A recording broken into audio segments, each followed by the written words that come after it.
Hello and welcome back to Yapping About Sports. And I'm going to keep this one pretty simple. The Tigers are who we knew they were, who we thought they were, and unfortunately, the reality of this is what the Tigers are. And I think that I think that to blame in all of this is how bad the American League was. I don't think that your two teams that were representing the American League in the championship round falling off as bad as they have fallen off and not creating competition in the East and the West and not it's a lot of things. But the fact that everybody was still wrapped up because they would look at the American League standings and they would sit there and it would read less than 2 games away from a playoff spot. Everybody was like intrigued and I was smallly bought in. Before a single pitch was thrown in the White Sox series, they had the opportunity there. A clean sweep of the White Sox would have given them first place in the Central. I would have not bought back in for expectation of winning anything, but in terms of having some hope at just getting back into the postseason for a third straight year, which should be the goal and should have been the reality, it has not been. And it is fair to say that there is some disappointment at this point in time in the Detroit Tigers.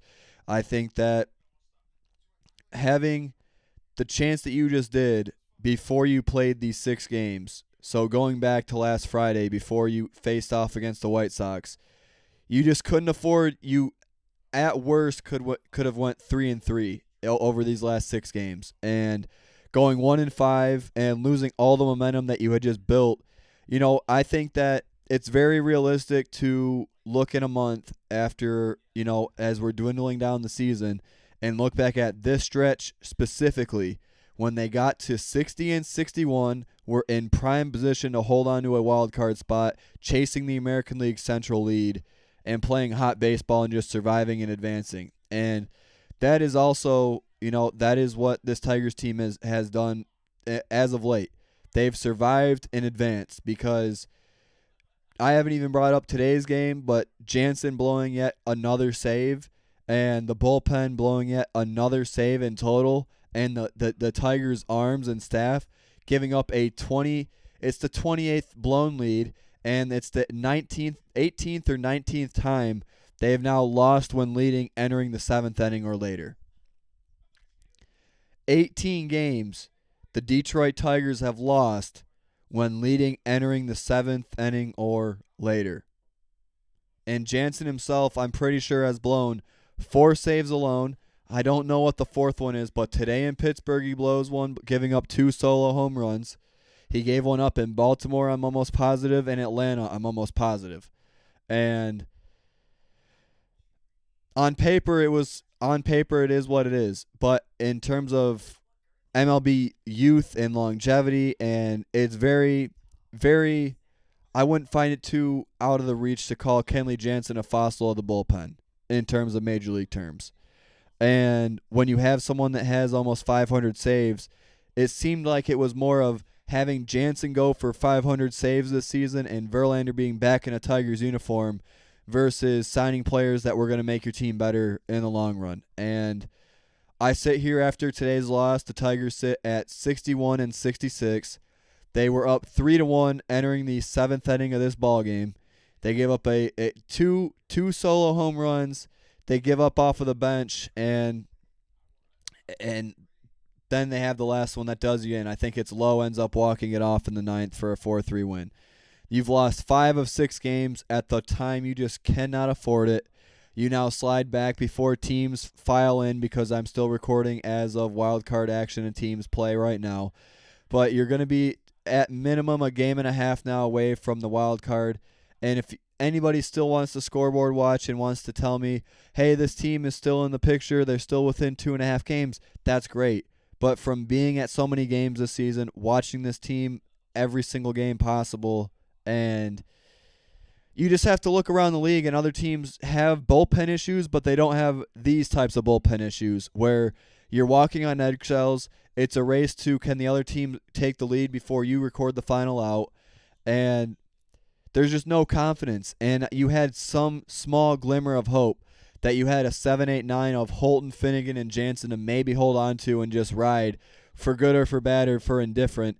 And a day after, I just got done trying to give Jansen a little bit of credit. Just a little bit of credit. All I was trying to do is, portray that he had looked a little bit more consistent, had times on the mound where he looked like he could survive, but it just, unfortunately, you're not going to be able to get over the hump of the bullpen, and I'm not expecting this team to make a run to the 2026 postseason. I'm not expecting them to go out and play good baseball, but I am expecting this team to, because you now have to sweep Kansas City. You now have to regain ground. You have to, because for me, if you really want to be in the picture of things, whenever you get a win, you have to make it a win streak. Get to 500 on a win streak, because you cannot afford to just lose. I'm sorry, you just cannot afford to lose.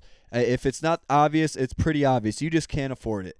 And losing 5 of 6 is frustrating.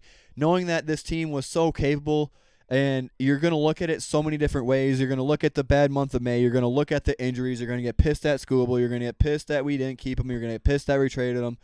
It's a lose, because the only way the only way that the Tigers could have gotten out of all the negativity and all the nonsense that's about to come out of the media and out of this offseason, if they miss this postseason, missing the postseason and not being able to make it a third year in a row, that's a failure in itself. Not being able to win the Central after being up 15 games, that's a failure. Not being able to take a chance and win a series with a division title in reach even after the deadline.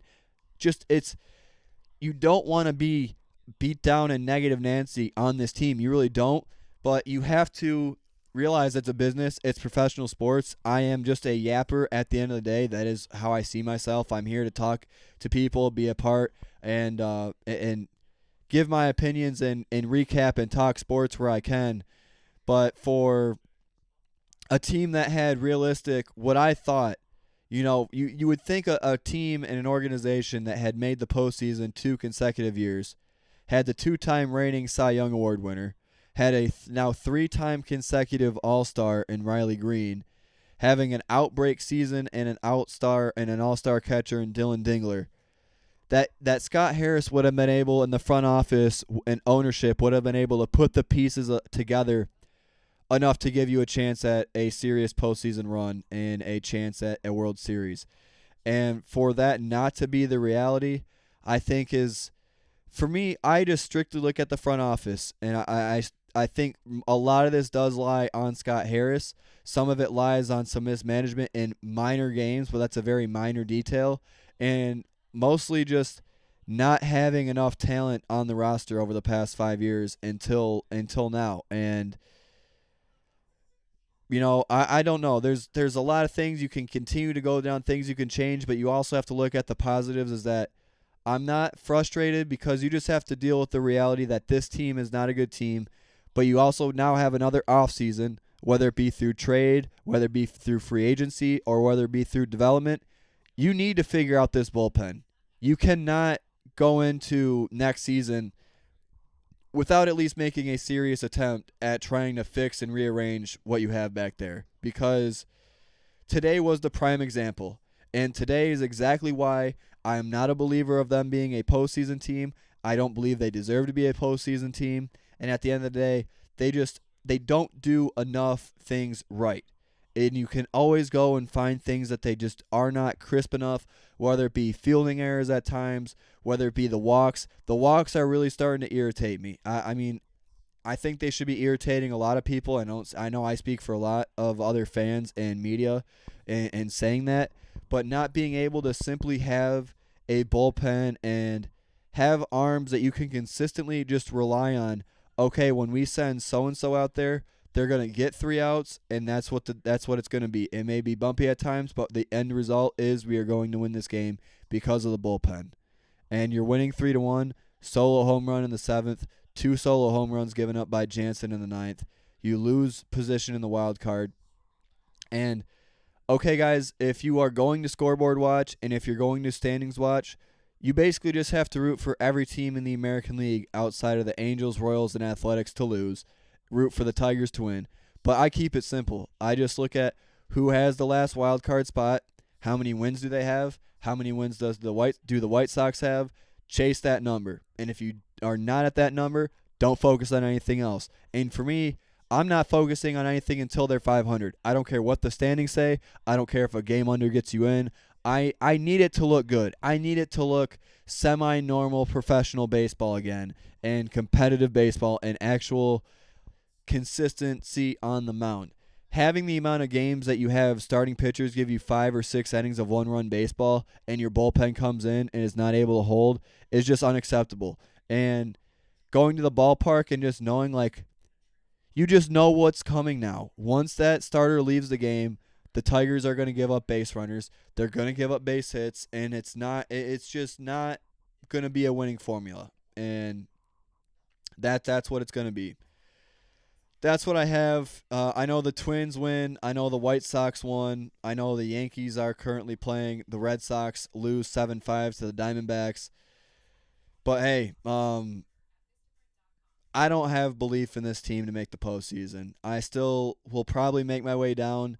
And the one factor I forgot to bring up, and also, you have 6 games against the first place Tampa Bay Rays and 3 games against the LA Dodgers. More than likely going to have to face Tarek Skubal in one of those 3 games. So, not a lot this season left to really look forward to. I can't buy into the hype.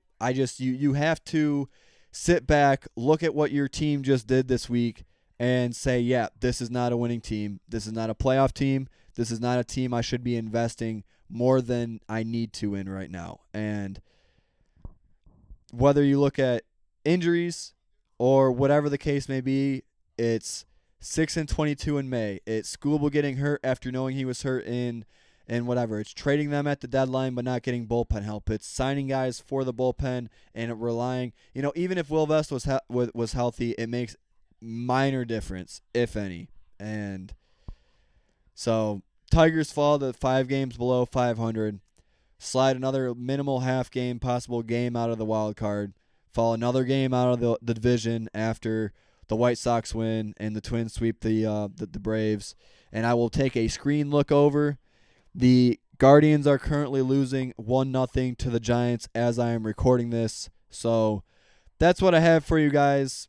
Just there's really no disappointment or frustration left because the Tigers are just becoming who we thought they were. So 4-3, Jansen blows another save. Tigers lose another game. Time is ticking. Football is around the corner, though. 21 days until the NFL season kicks off. Less than 2 weeks until we are playing official college games with TCU and North Carolina and Bill Belichick squad playing on August 29th. So 10 days away from that, and other FBS games will also be in tune and on television at that time, but no major matchups really until Texas, Ohio State, and Clemson, LSU in Week 1. Thank you all again for listening and watching now on the YouTube and Spotify. I will see you guys again tomorrow. Hopefully the Tigers, they can't lose on a bye day or on an off day.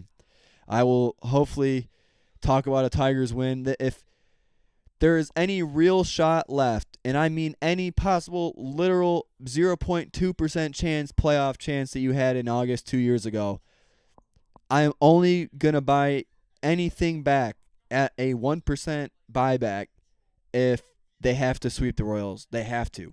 This has to be a 3-game sweep. Go in, handle business, come back home with important games on your plate.